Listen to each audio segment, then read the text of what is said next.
জঙ্গলের এক কোণে এক দুষ্টু বানর সারাদিন সব প্রাণীদের বিরক্ত করে বেড়ায়। কখনো বাঘের লেজ টানে, কখনো তোতা পাখিকে কলা ছুঁড়ে মারে।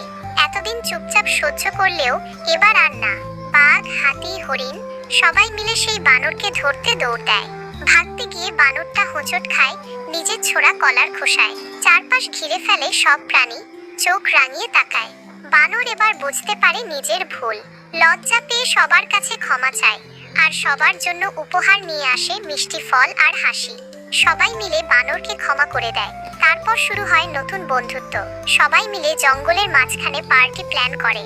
হাতি পানি ছুঁড়ে আনন্দ করে, তোতা পাখি গান গায়, আর বানর বাজায় নারকেলের ঢোল। জঙ্গল ভরে ওঠে হাসি আর মজায়। এমন সময় হঠাৎ নেমে আসে বৃষ্টি, কিন্তু ভয় পায় না কেউ, বরং বৃষ্টিতেই শুরু হয় নতুন রঙিন জলকেলি। রাত নামলে সবাই মিলে বসে পড়ে আগুনের চারপাশে।